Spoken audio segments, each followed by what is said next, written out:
Chief guest, Honorable Lady Justice Mumbi Gungi, Presiding Judge of the Anti-Corruption and Economic Crimes Division of the High Court of Kenya at Nairobi. Vice Chancellor, Kenyatta University, Professor P.K. Wainaina. Mr. Peter Njoka, HOD, Acquisition, Capabilities and Talent and the HR, Shared Services Safaricom. All DVCs present, registrars, and the Kenyatta University Management Board, lecturers, staff, and all invited guests, I wish to welcome you to the 11th Kenyatta University Disability Awareness Day with the theme Towards a Disability Inclusive Society in a Post-COVID-19 World. And we'll start the program with the anthems. So let's all stand for the anthems. We will start with the national anthem.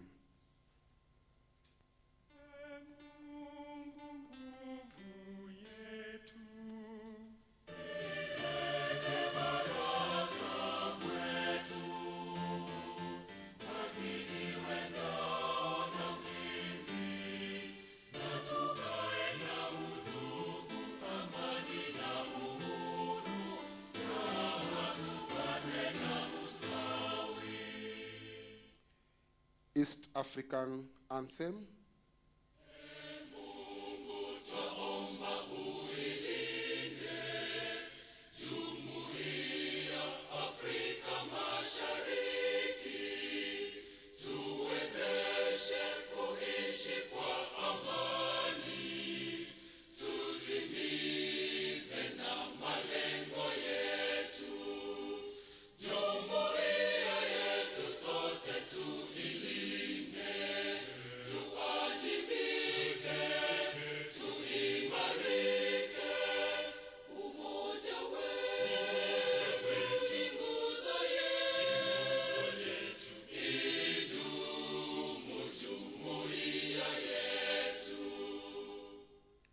Kenyatta University anthem.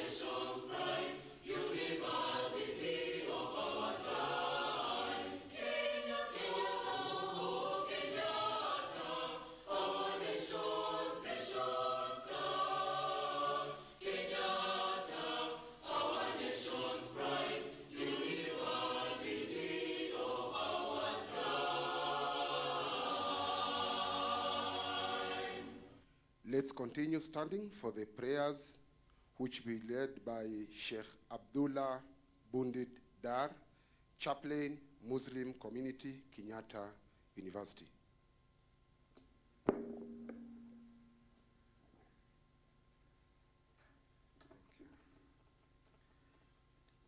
Let's pray. Bismillahirrahmanirrahim. In the name of Allah, the most merciful, the most gracious. Ya Allah, many were born blind, lame, deaf, or dumb, never getting to enjoy the normal physical abilities of a human being. Lord, often life is difficult for this special kind of people. They often feel depressed because they know that billions around the world can do something they cannot do. We need you, Lord, to hit their depression today. We need you to be their strength. Lord, make your strength perfect in their weakness and your comfort perfect in their depression. Lord, as you love them, they may come to appreciate and love themselves. Lord, we know before your sight all men are equal. May you send your mighty power upon them all, that it may rest upon them. May you unleash a special and unique ability in them. And when people insult or make fun of their disability, remind them that they are more than loved by the Almighty who makes all things possible. O Lord, guide us to the right way. Praise be to our Lord always. وآخر دعوانا أن الحمد لله رب العالمين. Amen. Thank you very much. Chief guest and our Vice Chancellor, we can take our seats. All DVC.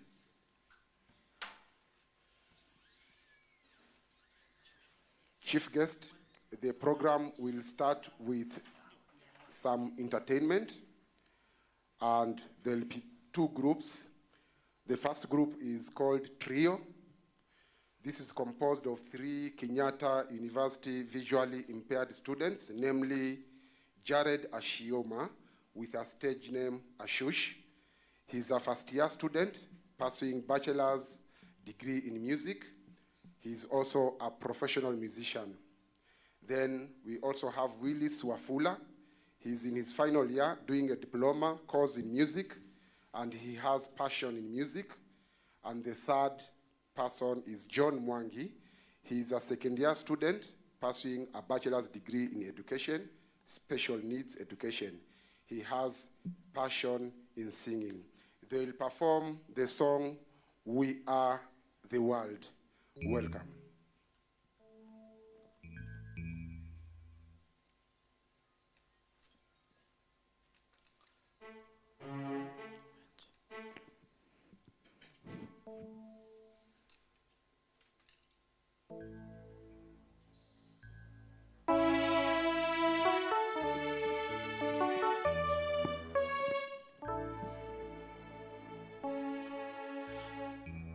There comes a time when he heard his certain call, when the world must come together as one. Oh, there are people dying. Oh, when it's time to lend a hand to life, the grace, the gift of all. We can go on pretending day by day, when someone somewhere will soon make a change. We are the part of God's great big family, and the truth, you know, love is all we need. We are the world, we are the children, we are the ones to make a brighter day. So let's start giving. There are choices we making. We are saving our own life. It is true, we make a better day, just you and me.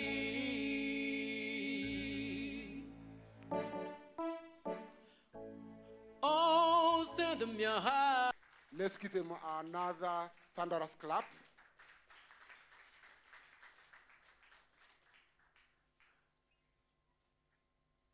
Now, chief guest, the next artist is called Guardian Angel. Guardian Angel. Guardian Angel. Hold on.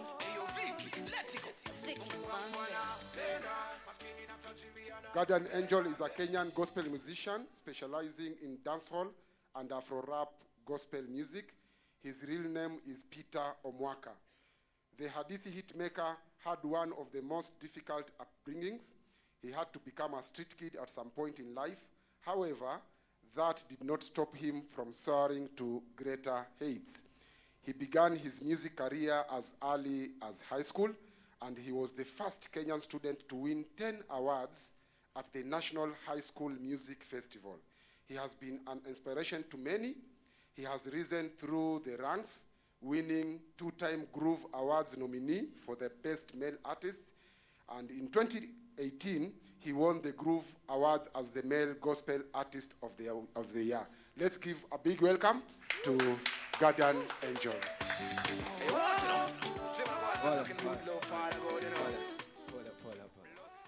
Habari zenu. Bwana Yesu asifiwe sana. Amen. My name is Guardian Angel. I am glad to be here today. I'm going to do a song, Rada. Rada is a song. Rada says that ulivo leo ni ya leo tu. Kesho rada yako inaweza kubadilika. Means the way you are today is just the way you are today, or even this minute. But the next minute, God is able to turn things around. Amen. And select a letter.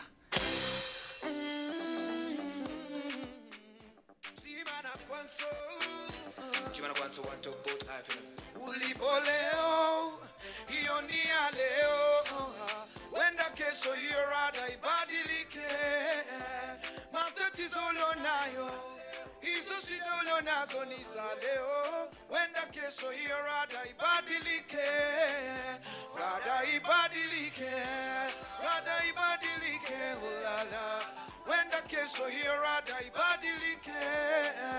Rada ibadilike, rada ibadilike, ulala. Wenda kesho hiyo rada ibadilike, ulala. Wamekubandika majina, wakakuitanisha na shida. Hawajui kunaye anayepeana majina.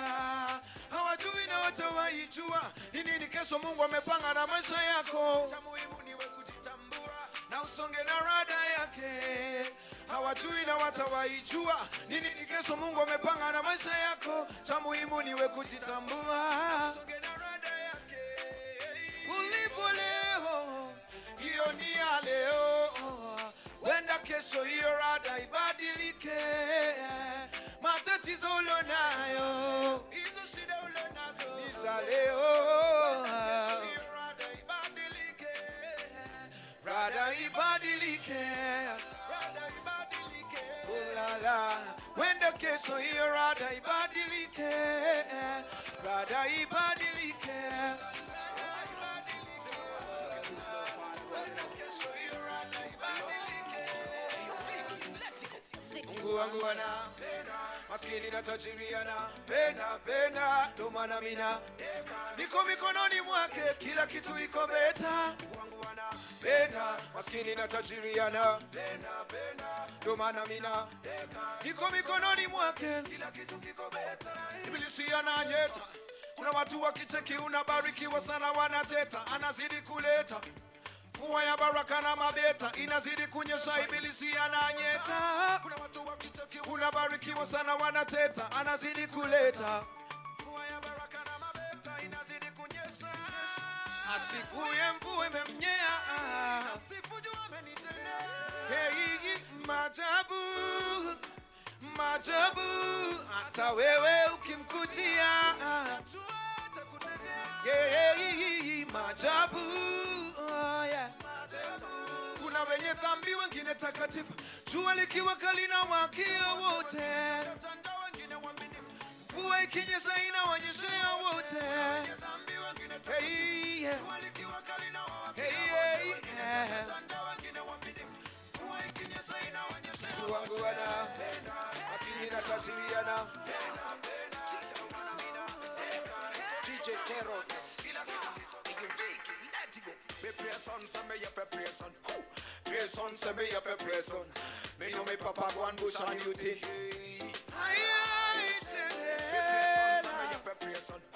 Pray son, say me have a pray son. Me know me papa go and bush on duty.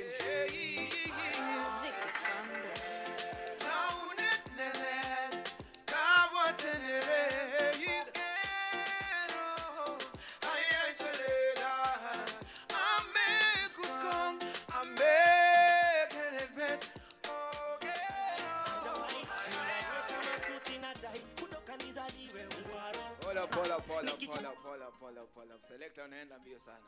Naona ni kama imewatosha ama. naona mpaka kuna wale wanasinzia. Ndio sasa ndio nisiwasumbue sana kusimama nini. Makofi tu pole pole tu. Tunaweka tu makofi pole pole, si ndio? Tunaweka tu pa pole pole, pa, si ndio? Alafu sasa ukiona hiyo makofi imekuchokesha, unaweza kusnap pia at least 1 2 pa 1 2. Si ndio? Leta ile hadithi ile, najua itakuwa nzuri na hawa wataipenda hawa kabisa. Hebu tujaribu hiyo ya makofi tuone. 1 2. Pole pole tu. Hii ni wale wa taratibu. Unajua watu ambao hawana pesa ndio wanakuanga na kelele nyingi. Wale matajiri hawatakangi mambo ya kurukaruka, si ndio? Pole pole tu. Selector, wacha tuone matajiri. Haya matajiri, twende 1 2. Pole pole tu. Asante. Kuna bwana mmoja wa Kicha alipenda kuomba chakula kwa mama fulani. Siku moja yule mama alipanga amtilie sumu. Yule wazimu wa kila afe aondoke kabisa. Kule nyumbani alipatana na watoto wa yule mama, akawagawanyia kile chakula. Watoto wake wakala wakafa, yule wazimu akabaki mzima. Ishara kwamba unayoyatenda unajitendea mwenyewe. Watoto wake wakala wakafa, yule wazimu akabaki mzima. Ishara kwamba unayoyatenda unajitendea mwenyewe. Hebu waambie wasikie ndugu. Ukitenda mema unajitendea mwenyewe. Ukitenda maovu unajitendea mwenyewe. Ukitenda mema unajitendea mwenyewe. Ukitenda maovu unajitendea. Wekea ujamaa makofi tafadhali. Salimia watu pesa huisha, gari upata pancha. Hivi ni vitu vya dunia. Hichi kidole unachowanyoshea watu, vingine vyote unajinyoshea mwenyewe. Hichi kidole unachowanyoshea watu, vingine vyote unajinyoshea mwenyewe. Unaozungumza nao juu ya wengine, wanazungumza nao juu yako wewe. Unaozungumza nao juu ya wengine jamani, wanazungumza nao juu yangu mimi. Ati nini? Tenda mema ondoka uende. Alona chuki na wewe mpende, kwa sababu unayoyatenda unajitendea mwenyewe.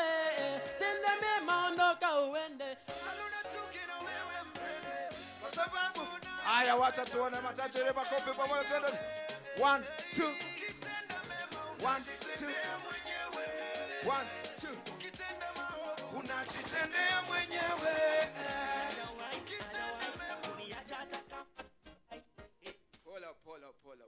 Pole. Asante sana, nashukuru sana. Hii nyimbo ukitenda mema unajitendea mwenyewe is a story of my life. Someone poisoned us when I was young, and they were meant to kill my mother and I. But mtoto wake alikula poison instead of me. So kile ambacho unatenda wakati wowote, jua kwamba unajitendea wewe mwenyewe. Amen. Asante sana. Thank you so much. Tumpigieni tena makofi. Chief guest, this ceremony was organized by a very big committee, and I hereby wish to invite Dr. Ann Hinga, the chairperson of the 11th Disability Awareness Day Organizing Committee, to give her remarks. Welcome. Tumpigie makofi akiingia tafadhali. Asante sana.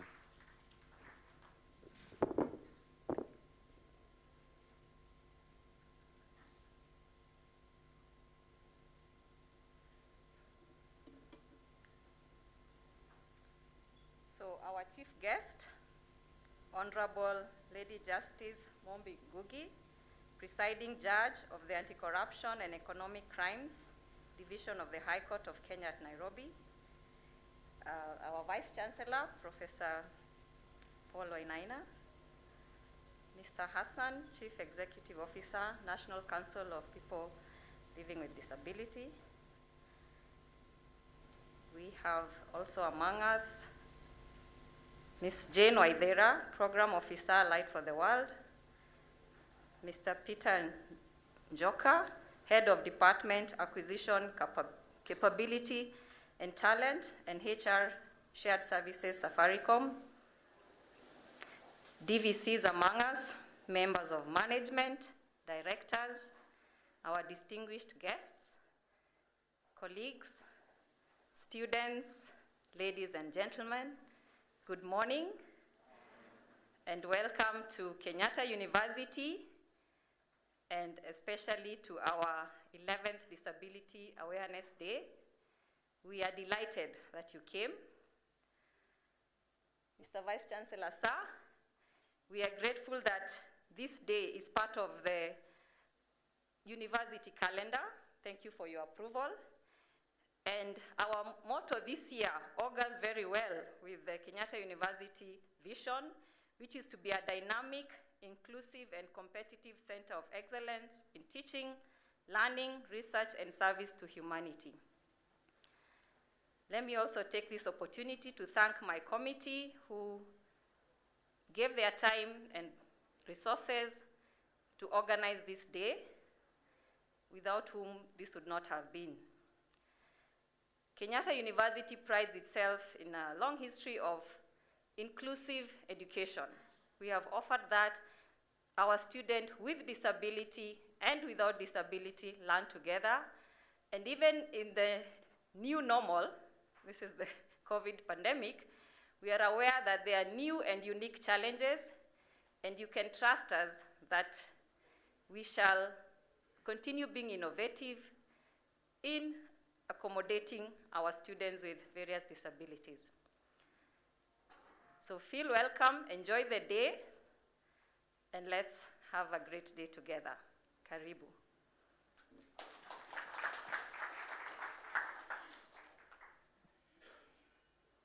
Now I wish to welcome Valerie Oleisa, Special Needs KUSA Congress, representing the students with special needs in the university. Welcome for your brief remarks.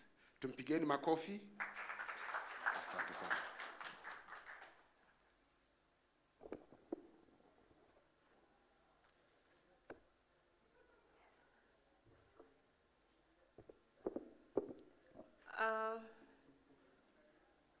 Our chief guest, Honorable Justice Lady Mumbi Ngugi, our Vice Chancellor, Professor Paul K. Wainaina, all protocol observed, ladies and gentlemen, good morning. We are delighted to be here this day, the 11th Disability Awareness Day. As you know, last year, we were not able to have our Disability Day due to the pandemic that struck the world. All the institutions, learning institutions were closed, and Kenyatta University was not an exclusion. So we are grateful this day to have our 11th Disability Awareness Day held at Kenyatta University. So for that reason, I appreciate our dear Vice Chancellor, Professor K. Wainaina, for approving this event. It is really a great measure that the Vice Chancellor recognizes persons with disability in Kenyatta University. So, being that it's our 11th day Disability Awareness Day, I'm very grateful, and I would like to recognize Kenyatta University being one of the greatest universities in the greatest East Africa that accommodates students with disability. On that note, I'll also love to appreciate our Vice Chancellor for the great work that he is doing to ensure that inclusive education is attained at Kenyatta University. The theme for this 11th Day Disability Awareness Day is towards an inclusive society for persons with disability in post-COVID. It is very evident that COVID came in with many challenges, but trust me, Kenyatta University has played a great role to students with disability. As we stand here, many students with disability are yearning to be in Kenyatta University because of the facilities that are offered here. It's a great honor as well. So I'm also delighted that Kenyatta University is doing well, partnering with many organizations such as Standard Chartered Bank, Light for the World, to ensure that students with disability are attaining employable skill to fit in the job market. As we're talking now, students with disability are undergoing a training program for the next 3 months to ensure that they fit in the competitive job world. Is that a great achievement? It is. We also thank Kenyatta University for being there all the time to ensure in the post-COVID we are able to accessibly fit in the university. This is by ensuring that we are having accessible hand washing machines around the university to ensure that students with disability are well taken care of. That is also a great honor that I love to appreciate the university for. On that note, as I wind, I'd love to encourage the university to ensure that as we fit in the post-COVID, the learning management system for all students are accessible also to students with disability, and so that we are able to compete on the same level, being that it should not be an idea that we have disability, we should not compete on the same level. It should be on the same level. For that note, I urge the university to ensure that the learning management system, the online blended mode of learning, which is the best idea that we ever adopted, is accessible to students with disability. Thank you very much and have a blessed day. Welcome to KU. A big clap for Valerie. Now, Chief Guest, I wish to welcome Ms. Jane Waithera, Program Officer, Light for the World, to give her brief remarks. Tumpigie makofi kidogo, akija jukwani. Karibu sana.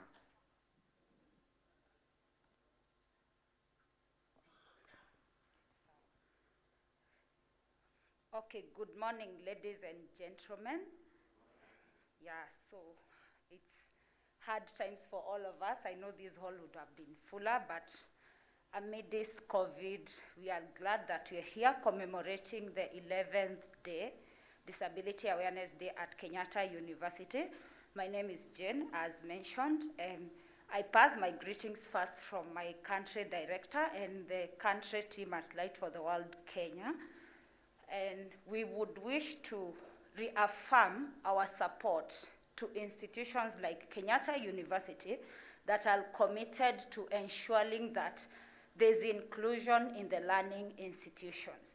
Our organization's key mandate is to empower persons with disabilities economically through an initiative that we dub in business. Along in business, we have two main programs, that is inclusive entrepreneurship or inclusive businesses, where we support micro entrepreneurs with disabilities. And the second project is on inclusive employment that has been mentioned by the lady who just spoke before me. And through inclusive employment, we ensure that we match the skills and we match the gap that is there when it comes to the employment of persons with disabilities in both formal and non-formal employment. This program was actually initiated before COVID. COVID came, and we still recommitted our efforts in ensuring that with or without COVID, we will ensure that persons with disabilities acquire the skills that they need, and we've moved the program 100% virtually. And looking at it, I want to say that it has been approved that inclusion works. I think COVID has come to awaken everyone's spirit that we can all function remotely. You know, a lot of people with disabilities miss work environments and work opportunities because employers assume that because we don't have a lamp and we don't have accessibility within the office, we don't hire persons with disabilities. But what COVID has proved to all of us is that we can all work in our different spaces and deliver results. So post-COVID, we hope that the inclusion that we have seen technologically and even in workplaces and all other opportunities, will be a big door opening for persons with disabilities to be able to deliver in the workplace, and also to deliver in the learning institutions without having to be limited by barriers that have been put, the physical barriers like lack of accessibility and lamps and all other opportunities. So on this point, I really wish to call upon all other learning institutions and other like-minded partners to emulate Kenyatta University in their quest of promoting inclusion, and also to look at the strides that the university is making in ensuring that the learning environment is barrier-free for students with disabilities. Thank you, ladies and gentlemen. Let's give a big hand again. Now, Chief Guest, I wish to welcome Mr. Harun Hassan, who is the CEO, National Council for Persons with Disabilities, to give his remarks.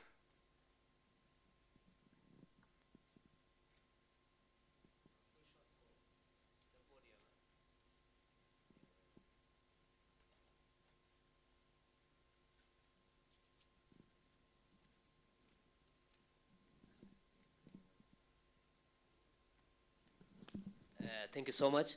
Our chief guest, Lady Justice Honorable Mumbi Ngugi, the Vice Chancellor, the DVC, Directors of Kenyatta University and its management, fellow persons with disabilities, all protocol observed, ladies and gentlemen. Assalamu alaikum. Good morning. It's an honor actually to come to Kenyatta University, and it's a university that I'm so much proud of. Not that I was a former student, but the college that I know have taken matters disability and learning institution very serious. I left this college sometimes in 2003, walking. I think the gentleman who was singing Rada, I thought he was referring to me. I was like saying, kwani hii jamaa ananijua? I left this college walking, and today and many other days in the past, I also visited on a wheelchair.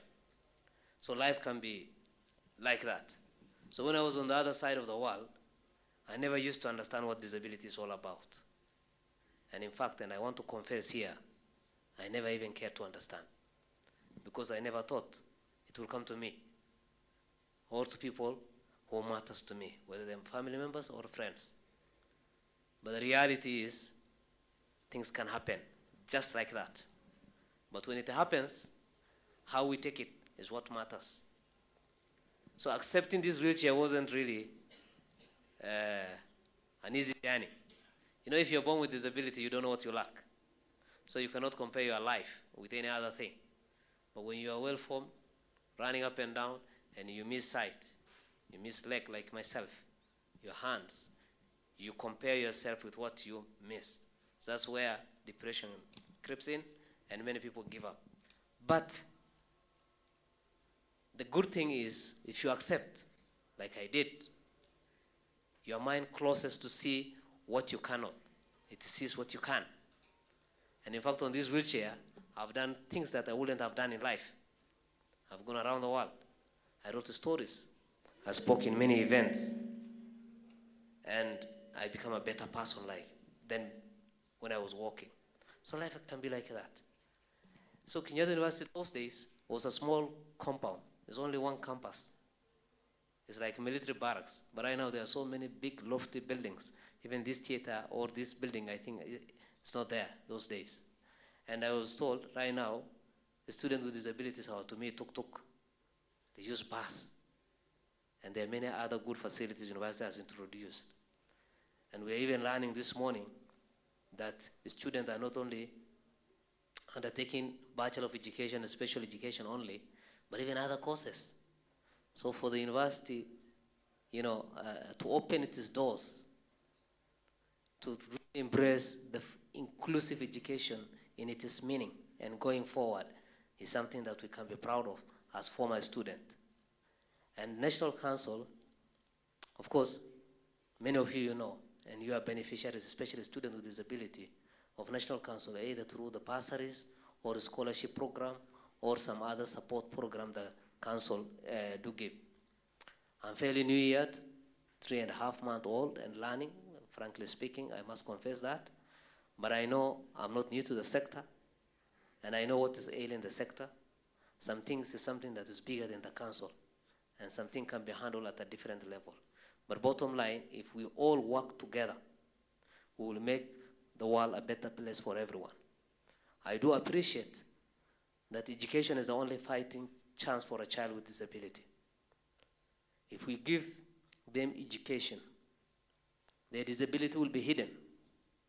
They'll become judges, they'll become lawyers, they'll become journalists, they become professors.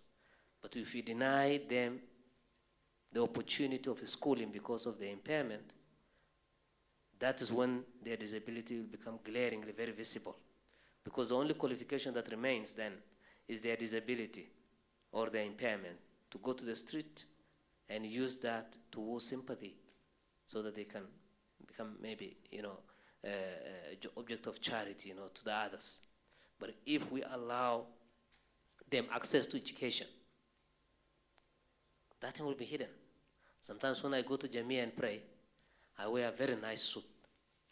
Not that I just want to appear very smart, but if I'm very casual, ile sadaka mimi napata Mungu tu ndio anajua.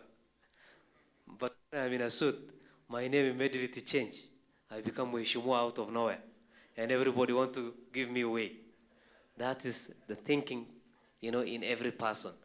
So I know different disabilities have different challenges, but even as, if I might speak to my colleagues with disability, I do always argue that the society needs us, but we need society much more than they need us. When I was on the other side, I didn't know what disability inclusive really means. So if someone invites me to his home for lunch, and maybe the gate to the door to his house is small, I shouldn't stand here and scream that mlango yako is not accessible. I should look at the intention of that person, that he has invited me to his house to come and eat. Ile ingine hakuwa anajua. So we should also engage in persuasive advocacy from the point that society hawaelewi sana the challenges that we are going through.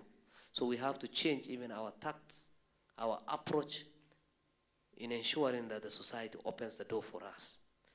And I want to announce here today, Bwana Vice Chancellor, working closely with the Directorate of Disability Affairs, if I might get it right, that very soon we will work with you in a research program, especially on albinism. We want to move to evidence-based advocacy on some things, and we choose Kenyatta University as one of the areas where we can work with, and including awareness and things like that. I know there are many other sectors who are doing, but we felt in institution of higher learning where knowledge are generated, this is where we need to partner and work with. And I also want to announce here to the students with disabilities here, especially those undergraduates, we have scrapped off bursaries. We're going to be giving full scholarship for all the students with disability, starting next financial year. We've convinced our board and we have agreed and we have passed. Because we felt that if we have to support someone, support him wholly. Kabisa. Paka waseme wamechoka kusoma, peana, if there's a support that is there. And we will also closely work with other stakeholders on how to ensure disability is a cross-cutting agenda. Right now, everything on disability, watu wanaangalia National Council. A National Council is just a small state corporation with a very little budget. But if disability can be really mainstream in all public services, that is a cross-cutting agenda, and it's a business of everyone, then we're going to go very, very far. We look forward to where, for example, in Ministry of Education, we have a desk exclusive on matters disability, if it is bursary, scholarship, or another thing. If it is public works and infrastructural development in the country, where is it? If it is access to justice, in the corridors of justice, correctional facilities, where are we? If it is health, where are we? I know there's a big elephant in the house, And the VC raised with us even this morning issues of tax exemption, particularly. If my disability is permanent, why shouldn't I not have a permanent certificate for tax exemption? That is also a big elephant in the house for us in the council, because it is multi-sectorial approach in that, something that I cannot go deeper details into it. Na tunajua sisi wenyewe, especially walemavu, that sukuzi walemavu ni fashion kwa sababu ya opportunity has presented. Because you are told you will get a tax exempted car, kila mtu anaanza kuwa disabled all of a sudden. Public Service Commission called me the other day. They say, kwa nini mtu akifika 59 years, all of a sudden ako na card ya disability? Because they want to have 5 extra years. You know? So disability is opening also floodgates of other problems, you know, to the government. But I think there is a discussion at advanced level on how we can do and conduct properly an assessment that clearly defines what is disability and how that can be used, you know, to benefit or to make services much more accessible to persons with disability. Otherwise, finally, I want to confirm to you, Bwana Vice Chancellor, whenever I am called to Kenyatta University, whether I'm in this office or outside this office, this is my home. I'm very proud to be associated with Kenyatta University. Thank you. Let's give a big hand. Tumpigie makofi zaidi. Asante sana. Asante sana. Bwana Harun Hassan, CEO, National Council for Persons with Disabilities. Chief guest, now I wish to welcome Dr. Mbugua Wamungai, the Directorate of Disability Services, to give his brief remarks, and also welcome the Deputy Vice Chancellor Academic.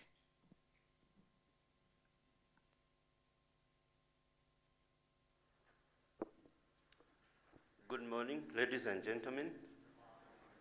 Vice Chancellor, Chief Guest, Mr. Harun Hassan, the DVC, principals of colleges, all guests, invited students with disabilities from Kenyatta University, staff with disabilities who are here.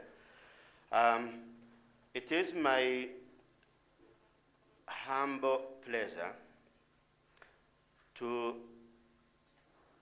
welcome DVC Academic to carry on with the rest of the process. But before I do, allow me, Vice Chancellor, to introduce to you the members of the committee that made the organization of this day possible.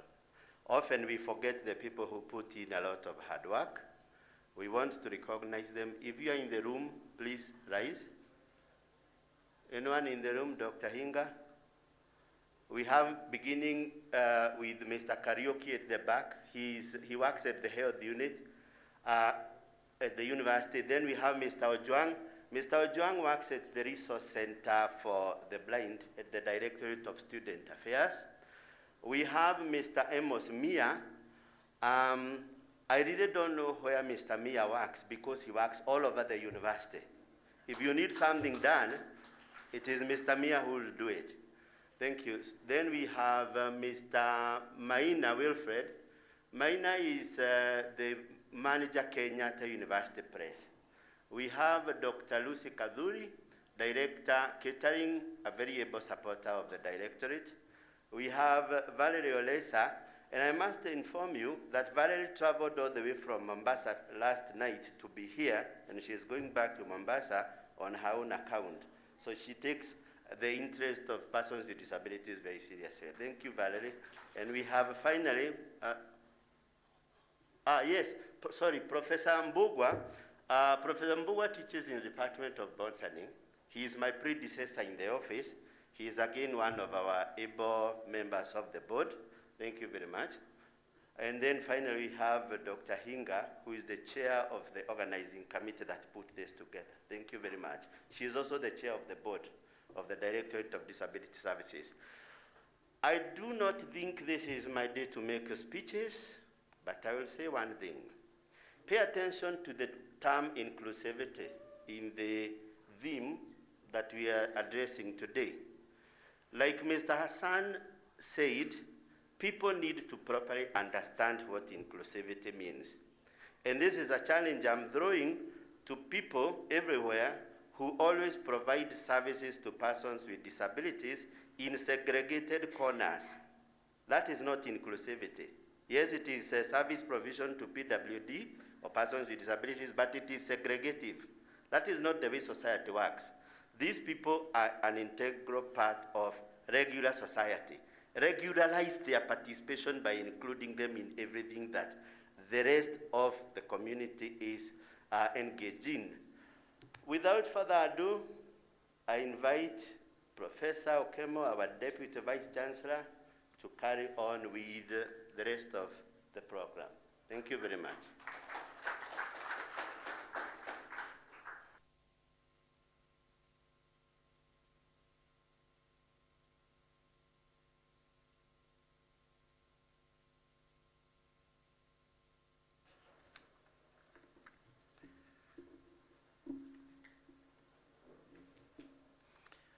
Our chief guest, Honorable Lady Justice Mumbi Ngugi, the Vice Chancellor of Kenyatta University, Professor Paul Wainaina, the CEO, National Council of People Living with Disability, Mr. Hassan Harun, the DVCs are present, Director, Disability Services, ladies and gentlemen, good morning.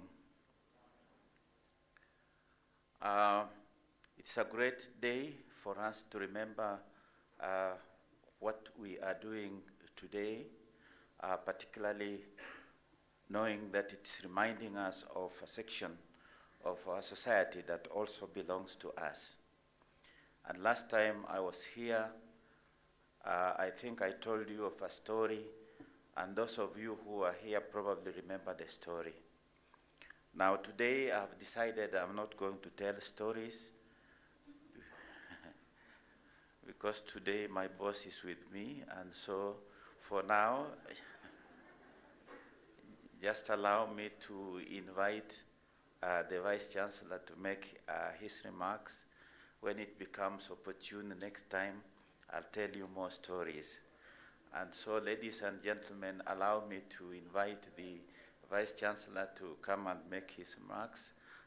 Professor Paul Wainaina, welcome. Let's welcome him with...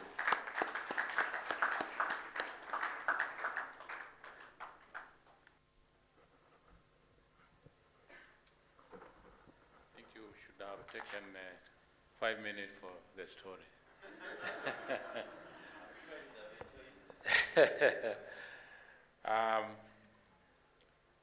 The chief guest, who is the presiding judge of the Anti-Corruption and Economic Crimes Division of the High Court of Kenya, Honorable Lady Justice Mumbi Ngugi, the CEO, Kenya National Council for Persons with Disability, Bwana Harun Hassan, who is also an alumni of Kenyatta University. We have a head acquisition, capability, talent, and human resource shared services division at the Safaricom. I don't know whether Joka is here, but nevertheless, in absence. Regional Program Manager, Kilimanjaro Blind Trust Association, Mr. Alex Kaluyu, if you are here. Yeah, I'm sure, yeah, thank you very much for coming. The Country Director, Light for the World, Mr. Stephen Jenga, who is represented by Jane Waithera, who is a Program Officer. Members of management, our students and staff, all the other distinguished guests, ladies and gentlemen, good morning. Good morning. It is my heartfelt pleasure to welcome you to Kenyatta University and to the 11th Kenyatta University Annual Disability Awareness Day.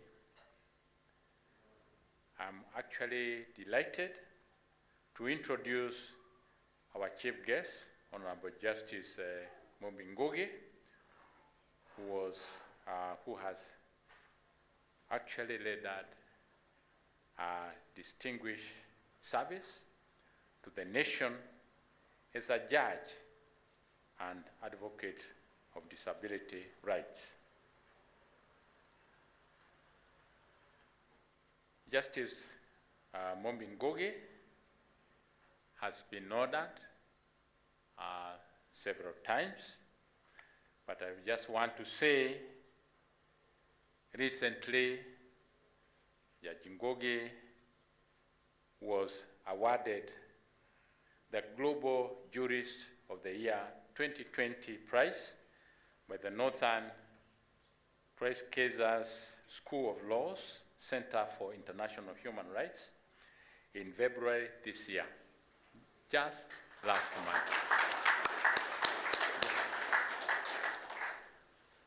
Honorable Lady Justice Mombi Ngugi, we truly, truly celebrate you for the achievements.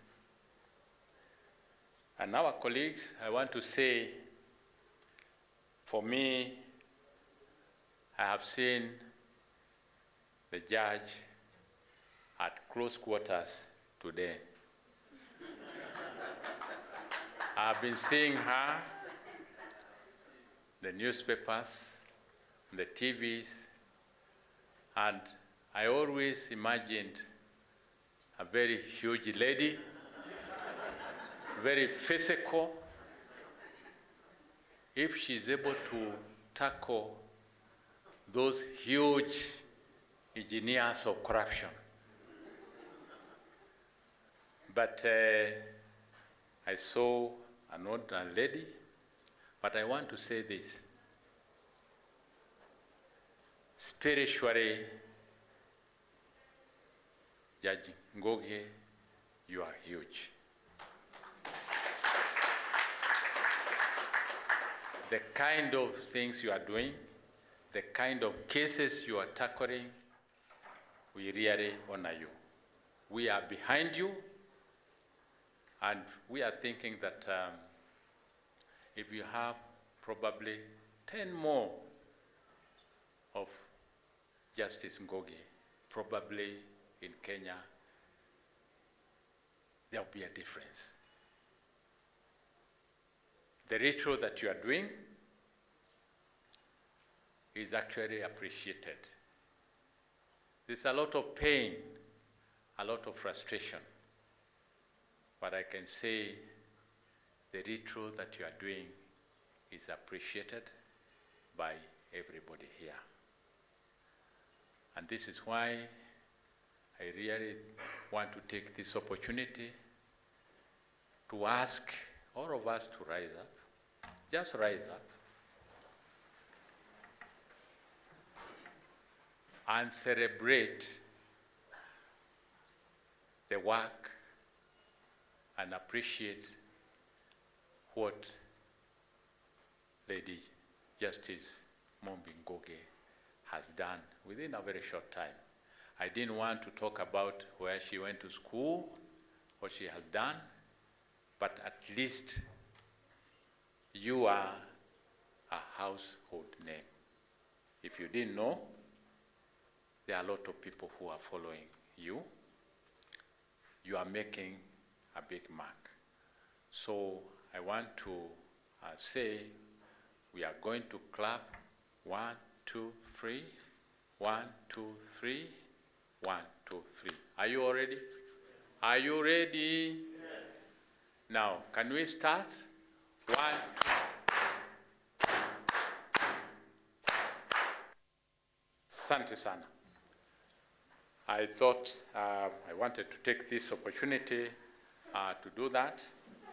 And I also want to say, Harun Hassan, we also actually appreciate you, particularly that story that in Kenyatta University, you are here, you are not disabled, but you are here with a disability, and you have been able to psychologically accept. And because of that, you are able to do a lot, and probably that is what we need to tell our students.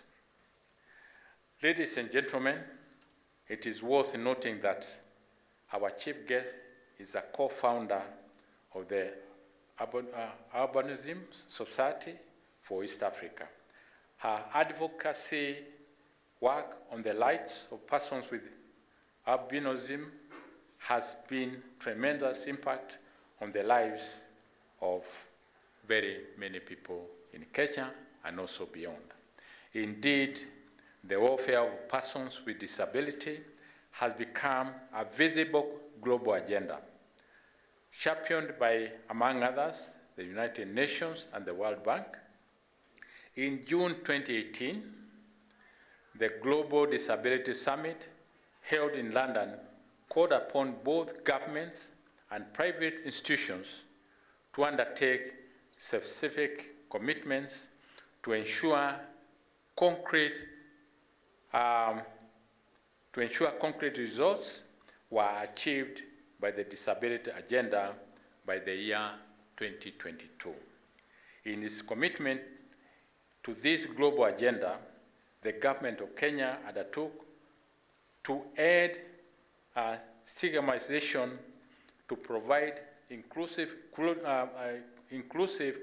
quality education, to avail assistive devices, to promote the economic empowerment of people with disability, and to ensure the disintegration of data for persons with disability.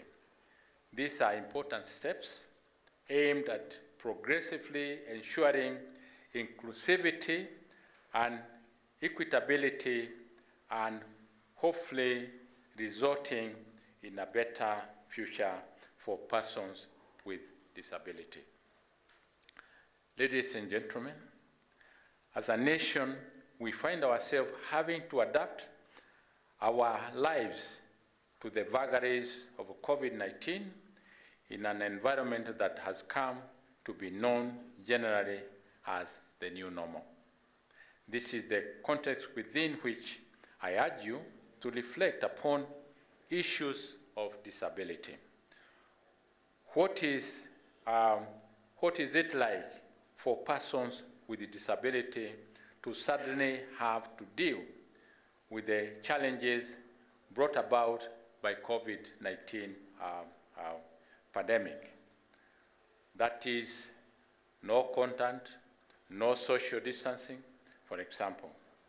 In a situation where the primary issues affecting their lives, that is mobility, lack of assistive devices, and technology, lack of services such as sign language, interpretation, and scarcity of information in alternative formats, among others, have not been resolved.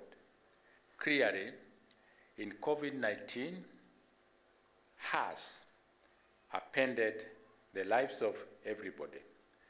Then the most radically affected are persons with a disability.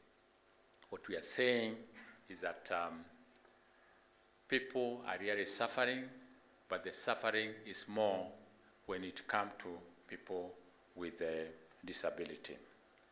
We at Kenyatta University have adjusted to COVID-19 management measures to accommodate the needs of such persons within the university community. For example, if you walk around to the campus, you will notice redesigned hard wash basins that are easy to use by persons with a disability.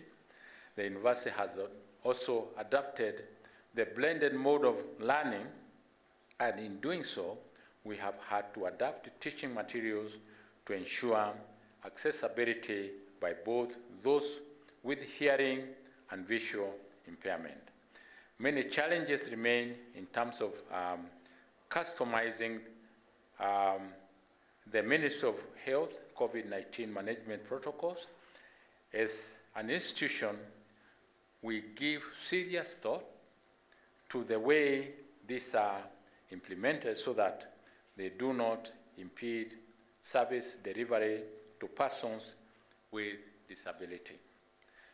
For humanity's sake, the challenge is to figure out ways in which the restrictions wrought by COVID-19 do not end up excluding persons with a disability.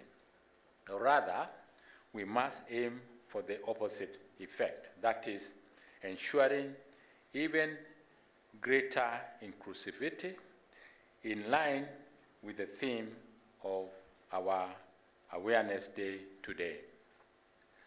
Ladies and gentlemen, the occasion of the 11th Annual Disability Awareness Day is an opportune moment for celebrating the successes that the university has achieved in preparing students with disabilities for their careers, as well as provoking discussion on some critical emerging issues with regards to welfare of the people or persons with disability.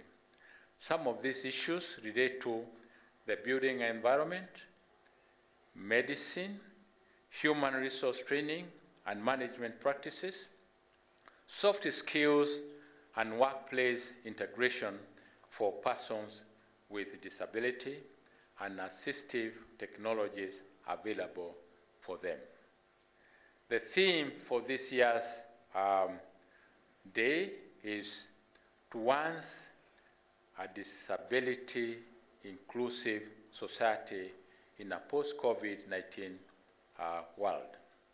It calls to question some existing assumptions that underpin current disabilities mainstreaming work in order to evaluate the future for the people or persons with disability.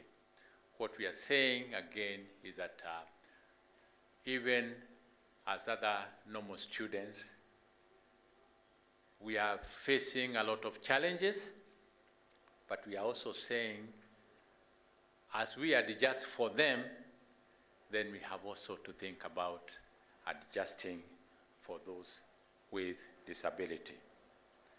Our chief guest, Kenyatta University, has fairly entrenched tradition for creating a home for people with a disability. The university embraces inclusivity as an indispensable value, a core principle in the course of crafting and achieving its vision and mission. Since its inception, the university has admitted students with a disability or special needs across all our campuses. At the present, chief guest, we have about 200 students spread over our campuses. Further, we have 69 members of both teaching and support staff who have disabilities. Each of these members of the university family bring their unique gifts, talents, and abilities that have created within KU a rich culture and environment that places her as a leading institution of higher learning. I also wish to point out that the university mainstreamed legal and the policy framework that addresses the welfare of persons with disabilities, such as the 2008 United Nations Convention on the rights of persons with a disability, the Bill of Rights in the Constitution of Kenya, 2012, through dedicated sections of Kenyatta University Vision and Strategic Plan 2016 and 2026. The Directorate of Disability Services, the KU disability policies, all these are documents that have been adopted and also created at KU to make sure that our students, particularly those with disabilities, are taken care of. Ladies and gentlemen, allow me now to highlight specific measures the university has put in place to address the welfare of the persons with disability within KU as a way of celebrating the successes that we have achieved in preparing students with disabilities for their careers. Through the creation of the dedicated Directorate of Disability Services in February 2010, the university seeks to ensure progressive mainstreaming of disability in every facet of the university, as well as conducting continuous sensitization on disability issues across the university, which is what we are actually doing today. Our chief guest, reasonable accommodation is provided to our students as need arises. Assistive devices such as talking calculators, specialized computer software, a Braille section at the Directorate of Students Affairs, and sign language interpreters are some of the investment KU has made in order to achieve a conducive learning environment for students with disability. There are also 3 dedicated vans that ferry our students with disability across our vast campus. We have also invested in removing barriers in the built environment to ease mobility for everyone. I also want to point out that 80% of the students with disability in public universities are actually in KU.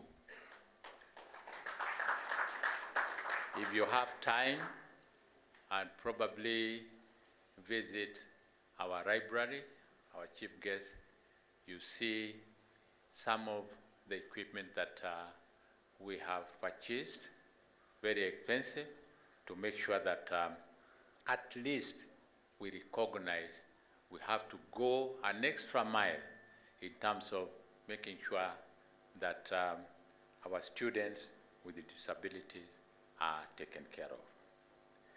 These investments extend to members of the university teaching and support staff with disabilities to ensure that they can enjoy a friendly working environment. These include designated parking spaces within campuses, making reasonable accommodation to those whose disability calls for a change in working hours, as well as appropriate job placement. Our chief guest, ladies and gentlemen, I would also like to use this occasion to ask human resource practitioners to think more innovatively and bring in more persons with disability to the workplace. It would defeat the purpose of investing in the training of such individuals all the way to university level, and then we do not actually remove the barriers that still are with us in the workplace, again, to make sure that there is a level ground for everybody when it comes to work and careers. In conclusion, I would like to register our gratitude to all the partners who have contributed towards the success of our 11th Disability Awareness Day. We laud Kenya Commercial Bank for their continued partnership, this being the third year in a row that we are doing this together. Thank you very much, Commercial Bank. We thank the bank too for the internship opportunities that they have continued to give our students with a disability. Again, we want to appreciate that. Sometimes it becomes very difficult to get internship, even for the other student. And when a bank comes forward to help us, we are very appreciative. We also sincerely thank the National Fund for the Disabled of Kenya, the Kenya National Council for Persons with Disability, the National Health Insurance Fund, Bethany Kids, Safaricom Limited, Kilimanjaro Blind Trust Association, and Kevian Limited for their continued investment in our student, whether in terms of material contribution to the activities of the day, their post-academic career training, internship, and attachment opportunities. We do hope to grow this partnership in order to strengthen our services to the disabled student in KU.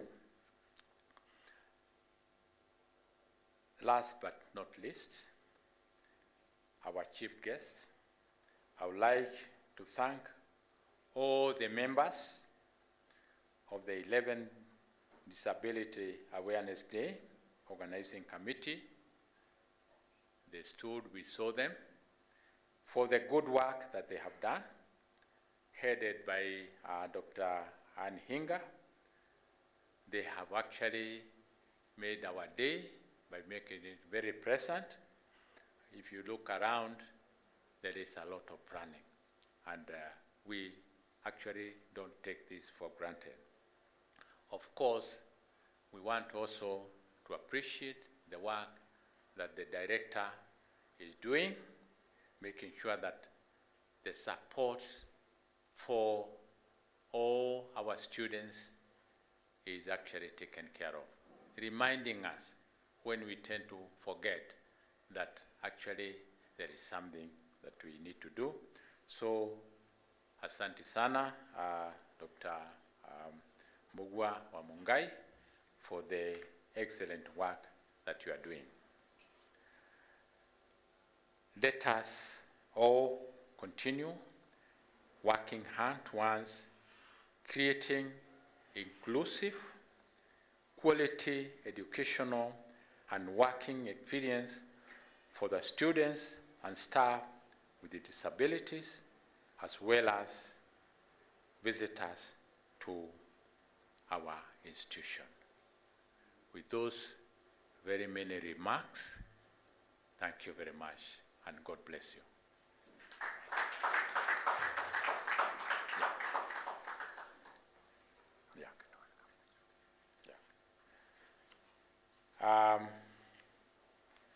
I know we have talked about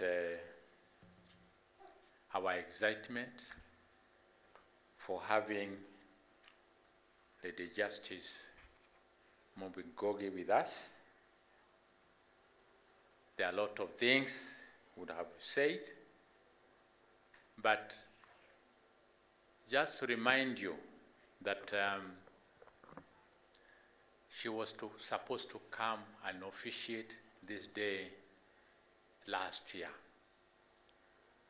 And it was not possible. You know what happened. All the institutions were closed. We were supposed to go home because it was the beginning of COVID. But ironically, we are able to hold this occasion when COVID is at its height. This shows how serious, how important this day is. Of course, we have taken care of ourselves. But what I wanted to say is that still, after missing Justice Ngoge to come and officiate, when we requested her to do the same, she kindly accepted. And that is why she's here. Again, that is an indication of how serious she has taken this invitation. And this is my humble moment to ask Lady Justice Mobi Ngoge to come and actually officiate, give us some words of wisdom, and also maybe reveal to us how actually she's able to be so bold to take some of those giants that I talked about.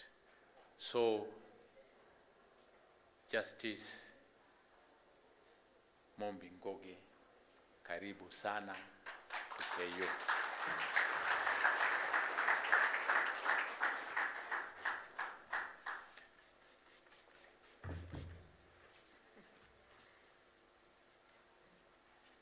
Thank you, Vice Chancellor. Allow me to keep my mask on. I am very scared of COVID. Right, let me begin by saluting everyone who's present with us today. I will begin with the Vice Chancellor, Professor Wainaina. Thank you for having me today. Professor Paul Okemo, the DVC academic. Dr. Mbogwa Wamongai, the Director, Directorate of Disability Studies Services. Dr. Ann Hinga, the Chairperson of the 11th Disability Awareness Day Organizing Committee. And let me salute everybody else who's present today. And allow me to recognize in a special way my old friend, Jane Waithera. I can see she's still working hard on the disability issue. My old friend, Alex Kaluyu, I understand he's present. I haven't seen him for a very long time. Nice to meet you again. And the young people I came with who have supported me all the way, Joy and Ernest, thank you for coming with me today. Ladies and gentlemen, we are still in the morning section. Good morning. I'll begin by saying how honored I am to have been invited to celebrate with you as you mark the 11th Kenyatta University Disability Awareness Day. That you're celebrating such a day is an important indication of the importance that you place on the issue of inclusion in your institution. It cannot have been easy to organize the event in the middle of a pandemic, but it is a testament to the determination that you have not to be totally brought down by the pandemic. I trust that we shall all remain safe and that we shall be able to celebrate similar days in the future, God willing, with the support of God. In a literal and figurative sense, I think COVID-19 has turned our world upside down. The gentleman who was singing for us here, I think he was called Guardian Angel. He spoke about RADA. And the chairperson of the National Council for Persons with Disability, Harun Hussain, and I honor your presence today, and I'm very glad that you're with us today, spoke about the way life can change. I'm sure he was running around the campus at one point in time when he was a student. Things change. Things can change for the better, things can change for the worse. We just have to take the changes that we see in our stride. And I think, as I was saying, in a literal and figurative sense, COVID has turned our world upside down. We know the way we like to socialize, we like to meet, we like to hold, those things we call keshas and so on. But we are now, for the most part, confined to our homes, and we are muzzled. We all have to walk around with these masks. We are confined to the corners of our own countries, our own villages sometimes, yet we really love to travel and go out there. When we do travel, even when we meet like we're doing today, we do so with some degree of trepidation, knowing that the virus is lurking somewhere. It's in the air, it may be on services, and that none of us or our loved ones is safe from its ravages. Under ordinary conditions, I'm sure this hall would be teeming with life. I'm sure students, staff, guests would be hugging each other, high fives, and the usual animation that we show when we shake hands, having animated conversations about what a lovely day it is. And it is a lovely day. It is, and what has happened in the previous week and all our great plans for the weekend. But all of this has changed with the pandemic. All of us know of someone lost to COVID, and some of us, I think, may have lost friends or close relations. We are afraid that this third wave of the virus will cause even more suffering, and we are likely to endure even more stringent restrictions as the government tries to control the spread of the virus. That is for all of us, the ordinary people. I will not call them the normal people because I always insist we are all normal, but that we are differently abled. The ordinary people with ordinary abilities, and for persons with disabilities. That is what the world has turned into because of the pandemic. But for persons with disabilities, the virus has added another layer of challenge. Even before the virus struck, those living with disabilities had to confront many limitations to their lives, to their ability to self-realize, and to their contributions to society. Whether in the area of education, employment, access to healthcare, and social interactions, the world was already, in a sense, a bit topsy-turvy, a bit upside down for persons with disabilities. There are those who have to deal with challenges related to mobility, resulting from physical or visual impairment. Those who have hearing impairments who cannot communicate. They are locked in a silent world unless we are able to communicate with them in a language that they can understand. We have those with autism or developmental challenges.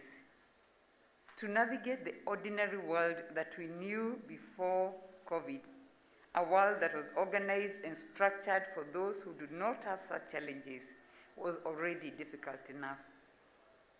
To navigate this new world, the new world that we have got into with COVID, requires greater determination, grit, and resilience from those living with disabilities. But we should not have to do it alone. I talk about grit and resilience. I think about myself, when you're a white child in a black world, it's already upside down, isn't it? You walk out there and everybody is like, I'm sure Jane and Kalu, you can relate.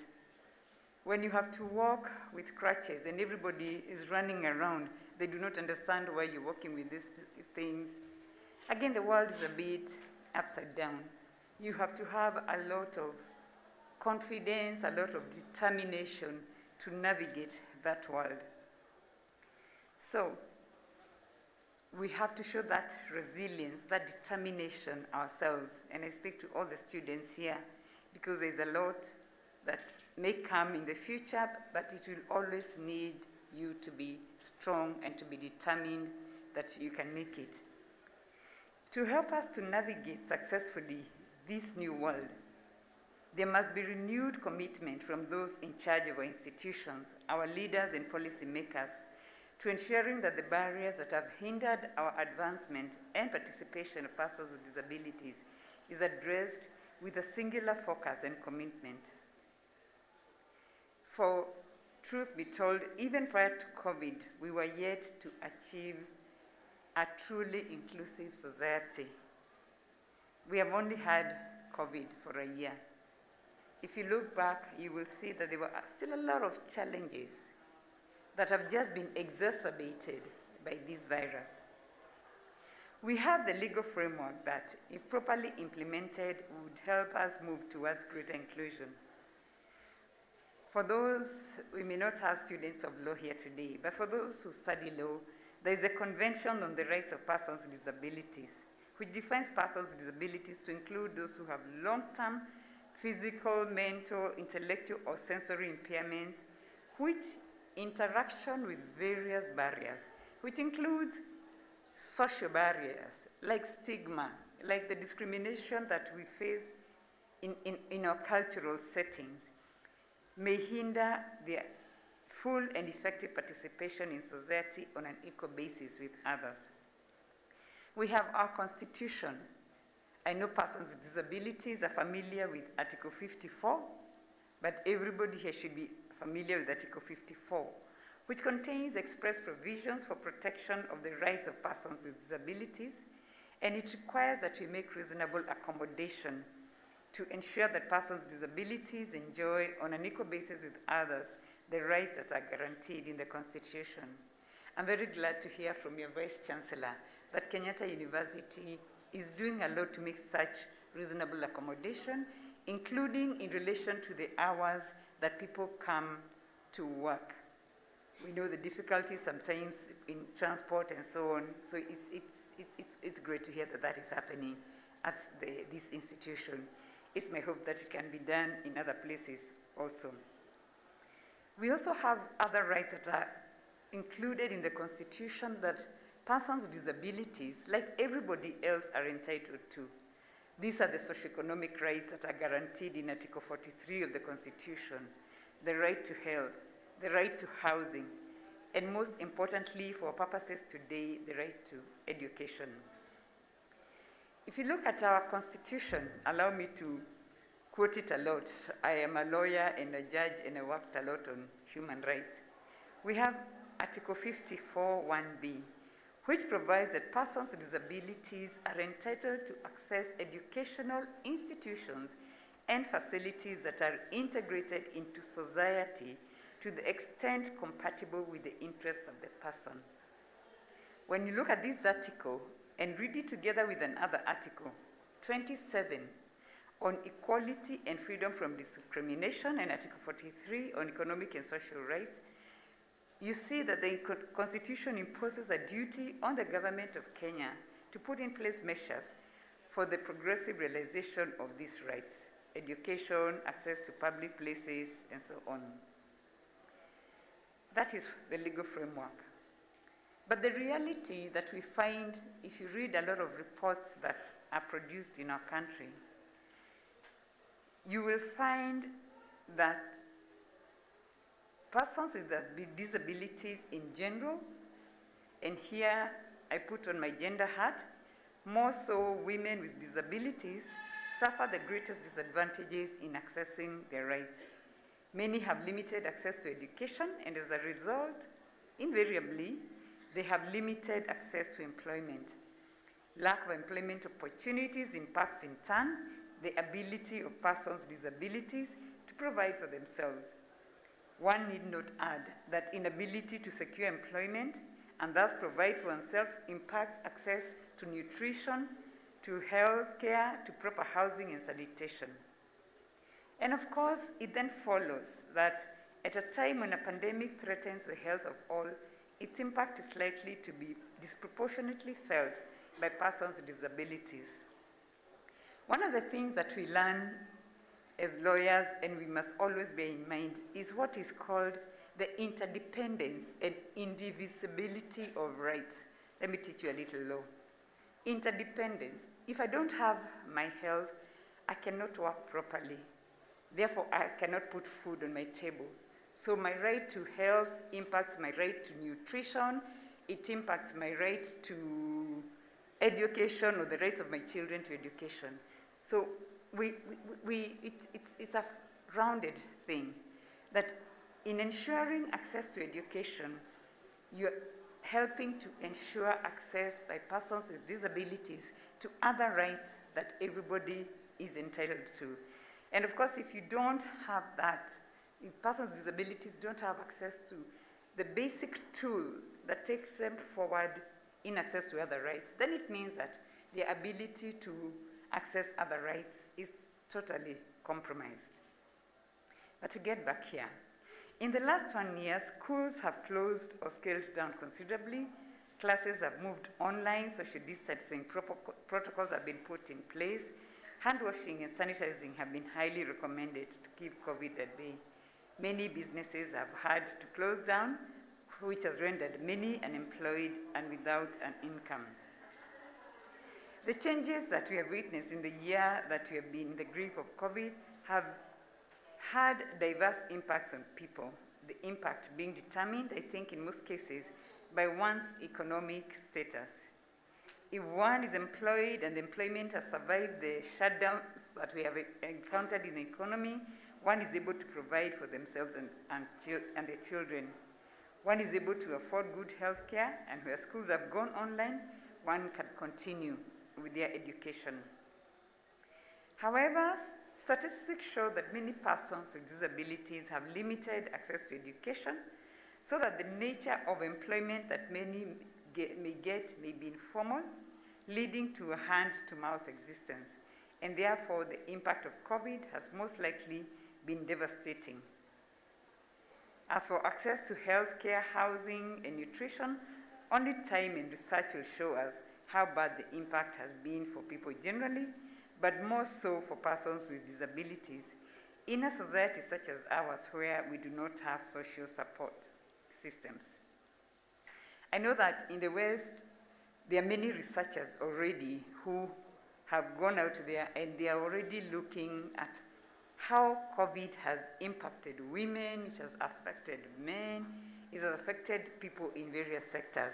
I don't know whether the university has such an undertaking, but it would be interesting. You're the centers of learning. I hope it's something that you can come up with, because then it informs the kind of policy directions that are taken to cushion people in various situations from circumstances as we face now. What I know is a challenge is that we do not have a social support system. In other places, they have welfare and so on. I believe that there's supposed to be some social support given to persons with disabilities and the elderly on a monthly basis. I do not know how many people have been able to access it. I think perhaps some of it has been channeled through the council that Harun Hussein heads. I hope it has reached some people. But you realize that it's a challenge, because you even get calls from people with disabilities telling you, you know, I don't have food, can you send me some money? If there was some kind of support that goes to people like that, that should not be happening. So, the way I see it, the pre-COVID situation was not good for persons with disabilities in relation to enjoyment of rights.